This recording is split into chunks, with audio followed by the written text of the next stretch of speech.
হাসির রাজা, জ্ঞানের রাজা, রসিক রাজা।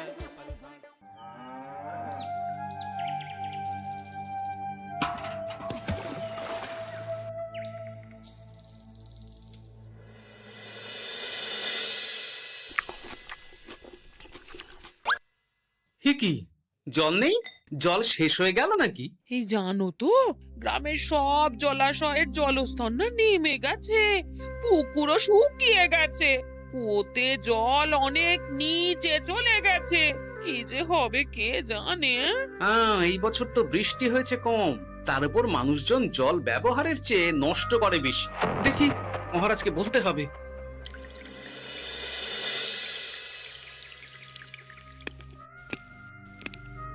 এই তো গোপাল এসে গেছে।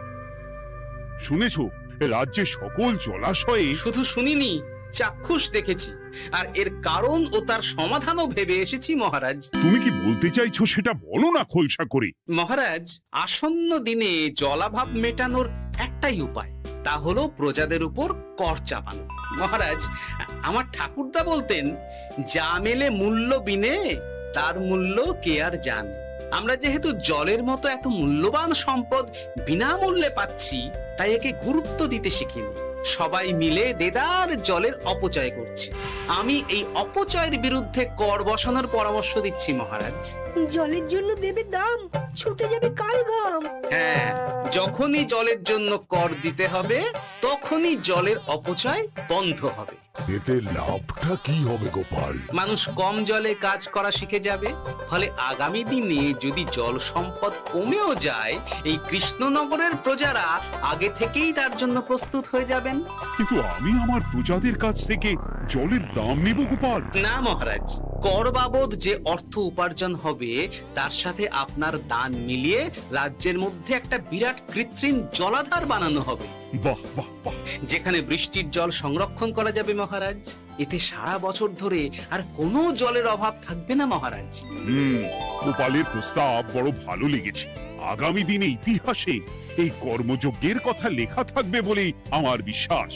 আর তাই আমি গোপালকে এই মুহূর্তে 50টি স্বর্ণমোহর উপহার দেব বলে ঘোষণা করছি। সাধু সাধু সাধু।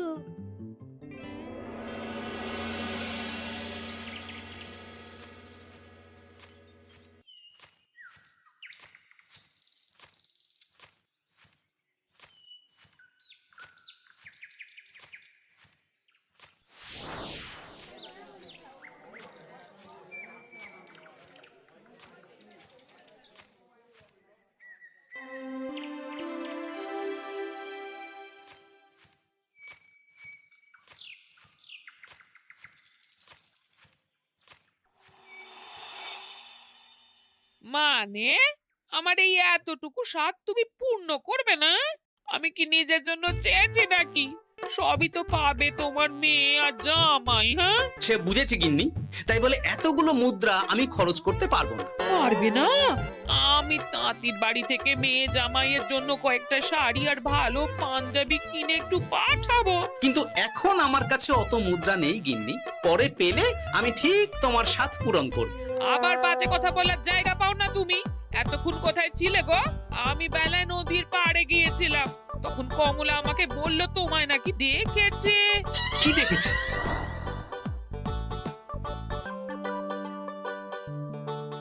কোথায় গেল?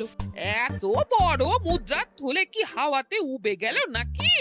এই রে, এ তো মহা ঝামেলা। কখন কে যে গিন্নিকে খবর দিচ্ছে সেটা টেরও পাইনি। বলি মুখে কুলু পাটলে যে বড়, বলি রাজা মশাইয়ের কাছ থেকে যে এত রোজগার করো, সেই মুদ্রা যায় কোথায়? কানের মাথা খেও না তো। আমি কি তোমার কোনো কিছুর অভাব রেখেছি? বলো একবার। খাওয়া পড়া কোনো কিছুর তো কোনো খামতি নেই তোমার। মানছি রাখোনি, কিন্তু তাই বলে আমিও তোমার স্ত্রী, তোমার গিন্নি গো গিন্নি, তাই না? আমার তো জানার অধিকার আছে নাকি যে তোমার উপার্জনের অর্থ করি সব কোথায় যাচ্ছে? জানবে জানবে, সব জানবে। এখন কিছু খেতে দাও দেখি, পেটে ছুঁচোয় ডন বৈঠক মারছে। না, এরপর থেকে আর মহারাজের কাছে উপহার পেলে ওইভাবে খোলা হাটের মধ্যে দিয়ে আসা যাওয়া করা যাবে না।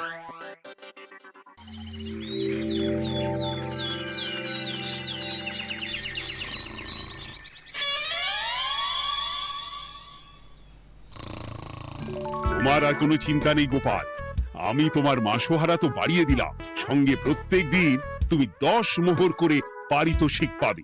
এই নাও।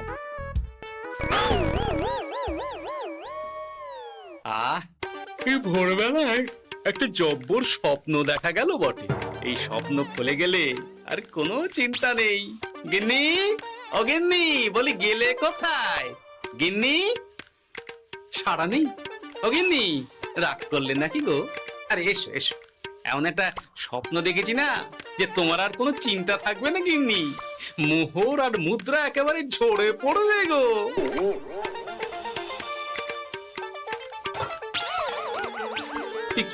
এইসব ফলাহার সাজিয়ে রেখে গেল কোথায় গিন্নি? নিজের বাপের বাড়িতে তো যাবে না, কেউ নেই সেখানে। মেয়ের বাড়ি গেল নাকি? না, মেয়ের বাড়িতে তো গিন্নি যায় না। তাহলে না না, খালি পেটে এত ভাবতে পারছি না। আগে মুখ হাত ধুয়ে এসে কিছু খেয়ে নি, তারপর দেখি গিন্নি কোথায় গেল। না, গিন্নিকে তো কোথাও দেখলাম না। গেল কোথায়? যাকে আগে রাজবাড়িতে তো যাই, ফেরার সময় না হয় আবার খোঁজ নেব, ততক্ষণে ফিরেও আসতে পারে।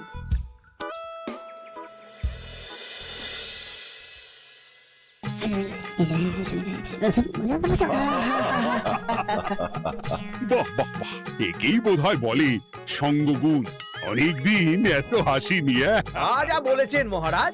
হাসির চোটে পেটে ধরছে খিল। কর্তা আর গিন্নিতে দেখছি রয়েছে অনেক প্রেম।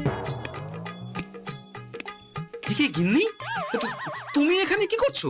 একই গোপাল, তুমি রাজসভায় এলে যে বড়। তুমি নাকি রাজসভার কাজ থেকে অবসর নিতে চেয়েছো? হ্যাঁ, এই কথা কে বললো মহারাজ? এই তো উনি বললেন। বলি আমি আবার কি করব? তুমি আমায় একটা কাজ দিলে আর সেটা আমি করব না বলো? আমি তোমায় কাজ দিলাম? কি কাজ? বাবা গোপাল, তুমি কি আকাশ থেকে পড়লে নাকি? তুমি তো তোমার গিন্নিকে বলে পাঠিয়েছো যে তুমি আর রাজসভার কাজে যোগ দিতে চাও না। তোমার নাকি আর কাজে মতি নেই, তুমি বিশ্রাম চাও। এই রে, গিন্নি দেখি ভয়ঙ্কর চাল দিয়েছে। আমার নামে রাজসভায় এসে এইসব বলেছে। তাই কথা ঠিকই গোপাল, যে তোমার অবসর গ্রহণের কথা শুনে আমি বিশেষ মনমরা হয়ে পড়েছিলাম। কিন্তু তোমার গিন্নি যেভাবে রাজসভায় হাসি মজা হুল্লোড় পরিবেশন করছে, তাতে আমার মনে হচ্ছে এ সাপে বর হয়েছে। এই বেলা যদি গোপালকে কায়দা করে রাজসভা থেকে তাড়ানো যায়, তাহলে আমার পথ থেকে বিরাট বড় একটা কাঁটা উপড়ে ফেলা যাবে। গোপাল গিন্নি সবার মধ্যে বিলিয়েছেন হাসি, তার জন্য রাজামশাই হয়েছেন ভারী খুশি। হ্যাঁ গোপাল, তাই আমি ঠিক করেছি তোমার স্থানে আমি তোমার গিন্নিকেই বহাল করব। হ্যাঁ, তোমার সঙ্গে ঘর সংসার করে ওর বুদ্ধি বেশ খোলতাই হয়েছে, সেটা বোঝাই যাচ্ছে। এছাড়াও আমাদের অনেক পরামর্শ দিয়ে সাহায্যও করতে পারবে। তাছাড়া উনি মহিলা বলে অন্দরমহলেও যেতে পারবেন, রানীমাও খুশি হবেন বলেই তো আমার বিশ্বাস। কি গোপাল গিন্নি, তোমার এই কাজ করতে কোনো আপত্তি নেই তো? আপত্তি কেন থাকবে মহারাজ? আমি ধন্য আপনি আমায় এত বড় সম্মান দিচ্ছেন বলে। এ তুমি আমার কত বড় সর্বনাশ করলে গিন্নি। তুমি কিনা শেষে আমার চাকরিটাই খেলে। এটা গোপালের জন্য বড় ভালো হলো, তাই না? কোনো কাজ করতে হবে না, কিন্তু রোজগার আগের মতোই থাকবে। অবসর আর উপার্জন একসাথে। না হে গোপাল, তুমি আর এখানে কাঁচু মাচু মুখে দাঁড়িয়ে না থেকে নিজের বিশ্রামে ব্যাঘাত ঘটিও না। আমাকে সবার কাজ শুরু করতে দাও। যথা আজ্ঞা মহারাজ।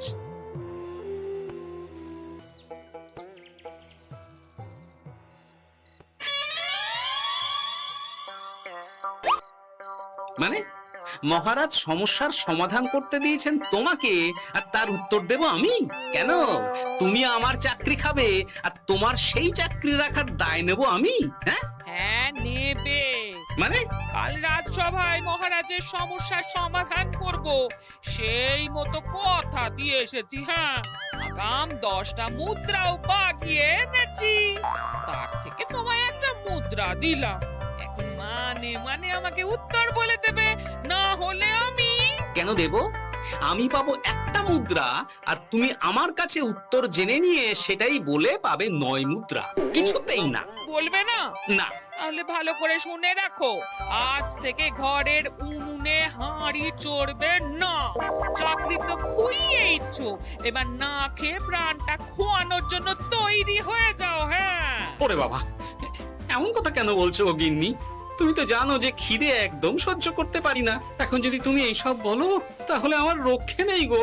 বেশ, তাহলে আমি যা জানতে চাইছি শ্বশুর শ্বশুর করে বলে ফেলো দেখি। এ আমি কি শাঁখের করাতে পড়লাম রে বাবা। ঠাকুর, এত দুর্ভোগ লেখা ছিল, ঘরে বাইরে সব জায়গায় এত হেনস্থা যে সহ্য করা যায় না ঠাকুর।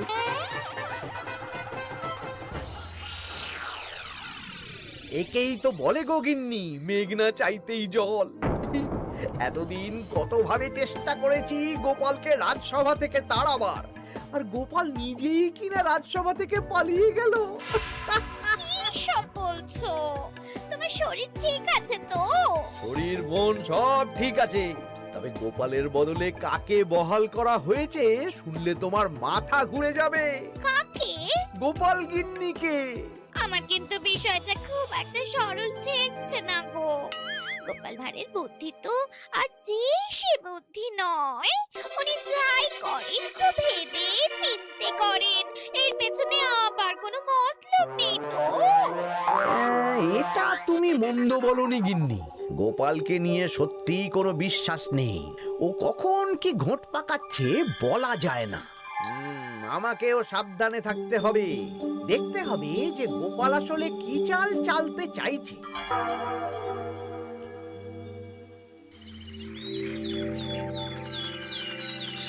হ্যাঁ গোপাল গিন্নি, এই একটাই প্রশ্ন আমায় সারা রাত ধরে জাগিয়ে রেখেছে। মানুষ মরে ভূত হয়, ভূত কি মরে? তাহলে ভূত মরলে কি হয়?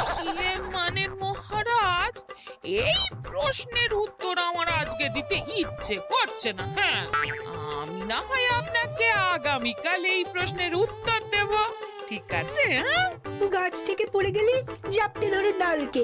আজকের প্রশ্নের উত্তর উনি দেবেন কালকে। না হে গোপাল গিন্নি, তা হয় না। এই প্রশ্ন আমাকে সারা রাত বিচলিত করেছে। আবার যদি আজকেও এই প্রশ্নের উত্তর না পাই তাহলে তো আবার একটা নিদ্রাহীন রাত আমাকে কাটাতে হবে। মানে আমি বলছিলাম কি মহারাজ, গোপাল গিন্নি তো সদ্য এই কাজে বহাল হয়েছে, তাই তাকে তো একটু সময় দেওয়া দরকার নাকি? কিন্তু প্রশ্নের উত্তর না পেলে যদি মহারাজের শরীর খারাপ হয় তার দায় কে নেবে মন্ত্রী মশাই? এই রে, এখন আমি কি করব? এ তো মহা বিপদে পড়লাম দেখছি। আচ্ছা মহারাজ, ঠিক আছে ঠিক আছে, আমি এই প্রশ্নের উত্তর দেব, কিন্তু আমার না একটু সমস্যা আছে। খোলা হাওয়াতে গিয়ে না দাঁড়ালে আমার ঠিক মাথা খোলে না, তাই বলছিলাম। তাই না হয় যাও, হাওয়া খেয়ে এসে মাথাটা খোলতাই করে নাও, কিন্তু এই প্রশ্নের উত্তর আমাকে আজকেই দিতে হবে। হ্যাঁ, উফ, এই যে কি সমস্যা! সারাদিন ঘরে বসে থেকে থেকে তো আমার সারা গায়ে বাদ ধরে গেল।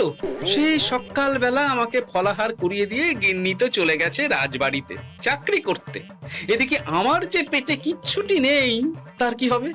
মহারাজ দোকানে গিয়ে যে ভালো মন্দ খাবো তারও উপায় নেই, তাহলেই তো কাঁড়ি কাঁড়ি খরচা। না, একবার দেখি তো উনুন ধরিয়ে অন্তত ভাতটা চাপাতে পারি কিনা, তাহলে গিন্নির ওই হাঁড়ি না চড়ার হুমকির হাত থেকে অন্তত বাঁচা যাবে।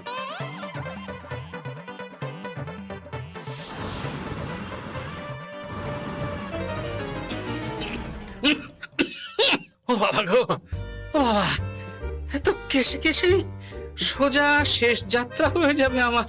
না, এর চেয়ে না খেয়ে মরাও ঢের ভালো। দেখি তুমি বাড়িতে কেন? এত হাঁপাচ্ছ কেন? ষাঁড়ে তাড়া করেছে নাকি? আরে না গো, মানুষ মরে ভূত হয়, ভূত কি মরে? তাহলে ভূত মরলে কি হয়? খোলা হাওয়াতে গিয়ে না দাঁড়ালে আমার ঠিক মাথা খোলে না। ও, এই হলো ব্যাপার। বেশ, এর উত্তর তোমায় আমি বলে দিচ্ছি।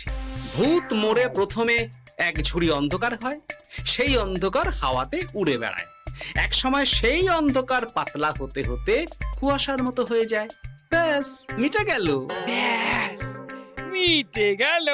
যদি রাজা মশাই এই কথা বিশ্বাস না করেন, তুমি হলপ করে বলবে আপনি যখন মরবেন একদম মিলিয়ে নেবেন মহারাজ।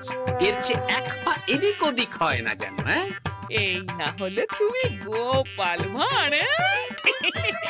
বুঝেছো তাহলে? এই তুমি চিন্তা করো না, রাজবাড়ি থেকে ফেরার সময় আমি তোমার জন্য অনেক অনেক বাজার করে আনবো, ঠিক আছে? এই আমি যাই। এ তো ভারী মজা হলো। মহারাজ তক্ষুনি প্রশ্নের উত্তর চাইলে গিন্নি এইভাবে সেই রাজবাড়ি থেকে দুধ দাঁড়িয়ে ছুটে আসছে উত্তর জানতে। আমাকে তুমি একটা চাল দিয়ে কুপকাত করেছে তো গিন্নি। এইবার বুঝবে কত ধানে কত চাল।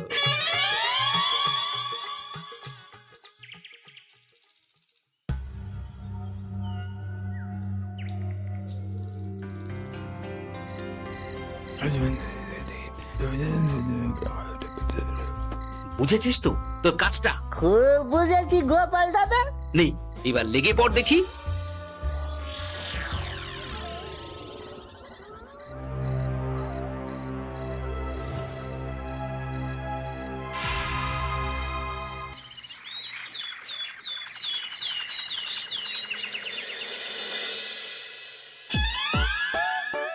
তাহলে আর বলছি কি তোমাদের, সকালবেলায় উঠে দেখি মুখের এই হাল। এই কাণ্ড কি করে হলো মহারাজ? আহ, তার আমি কি জানি।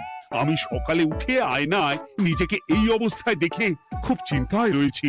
গোপাল গিন্নি, আগে মহারাজ, গোপাল থাকলে যে কাজ করতো সেটা তো তোমাকেই করতে হবে।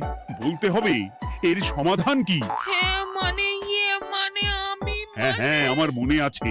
তোমার তো আবার হাওয়া না খেলে চলে না। যাও যাও, তাড়াতাড়ি হাওয়া খেয়ে এর উত্তর নিয়ে এসো।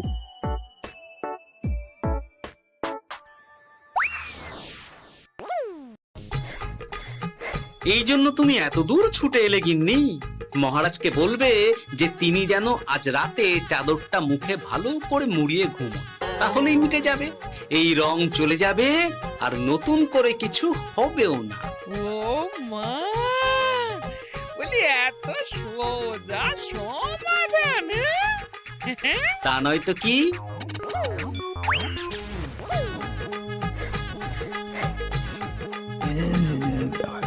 কাল সারা রাত আকাশে একবার দেখলাম চাঁদ উঠেছে, আর একবার দেখলাম ঘোর অমাবস্যা। এর কারণ কি? একই রাতে দুই তিথি হয় কি করে?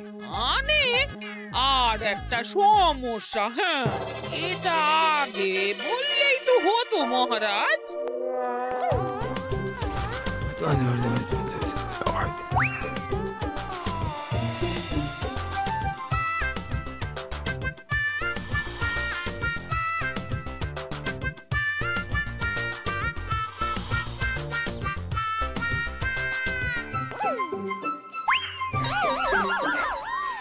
কি তুমি হাওয়া খেতে গিয়ে এইভাবে খাবি খাচ্ছ কেন গোপাল গিন্নি? এর কারণ আমি জানি মহারাজ। সে কি কাণ্ড! তুমি কি করে জানলে? গোপাল গিন্নি মোটেও হাওয়া খেতে যায়নি মহারাজ। সে গেছিল নিজের বাড়িতে গোপালের কাছে আপনার বলা প্রশ্নের উত্তর জেনে আসতে। মানে গোপাল গিন্নি তার মানে আমাকে ঠকিয়েছে? তা জানি না মহারাজ, তবে আমার মনে হয় এর পেছনে গোপালের কোনো গভীর ষড়যন্ত্র আছে। না হলে সে এমনটা করবে কেন? আর এক রাতেই আপনার সাথে এতগুলো অদ্ভুত ঘটনা পর পর ঘটবে কেন? বটে, এক্ষুনি গোপালকে ডেকে আনো।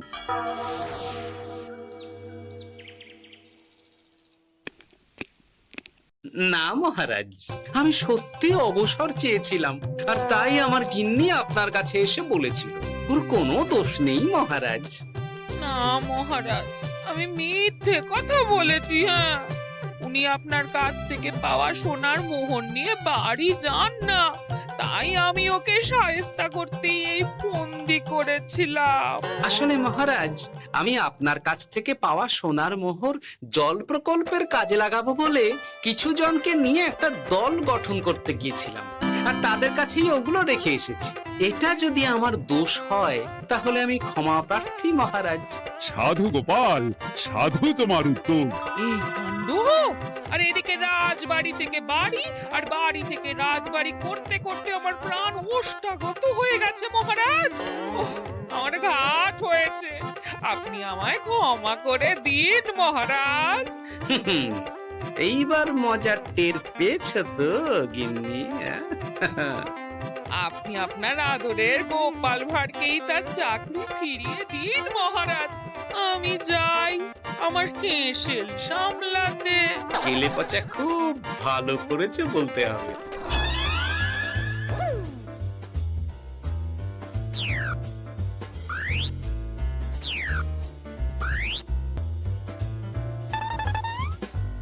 তবে মহারাজ, অমাবস্যা পূর্ণিমা সব আমার বুদ্ধিতেই কেলেপচা করেছিল। আপনার ওই মুখের রং, ওটি একটি বিশেষ রং যার আয়ু একদিন, তাই ওটা এমনিই মিলিয়ে গেছে। হ্যাঁ, সেই বরং ভালো। তুমি তোমার গিন্নিকে নিস্তার দাও গোপাল। তাছাড়া আমিও আমার গোপালকে ছেড়ে আর থাকতে পারছি না। যথা আজ্ঞা মহারাজ। আমারও যে আর এই অবসর ভালো লাগছে না মহারাজ।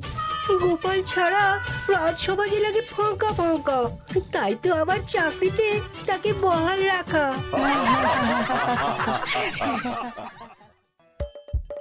হাসির রাজা জ্ঞানের রাজা